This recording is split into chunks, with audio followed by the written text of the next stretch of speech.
This has been a historic season, probably the greatest start in the history of the program. We just won our first conference championship in 48 years.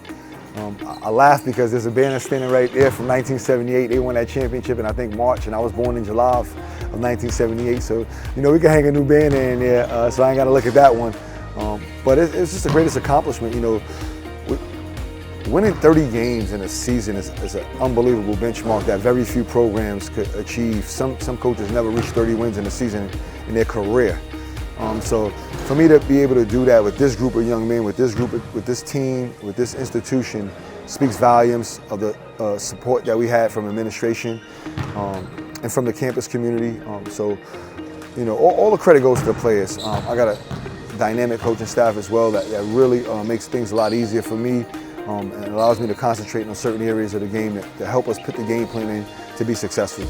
So I'm super excited, you know, for what's ahead for us in the national tournament. And you know, we've changed the dynamic. And I think we've become a nationally recognized program. And this group of young men, that sophomore class helped us really lay the foundation and the groundwork for the success that we have today and the future success to come.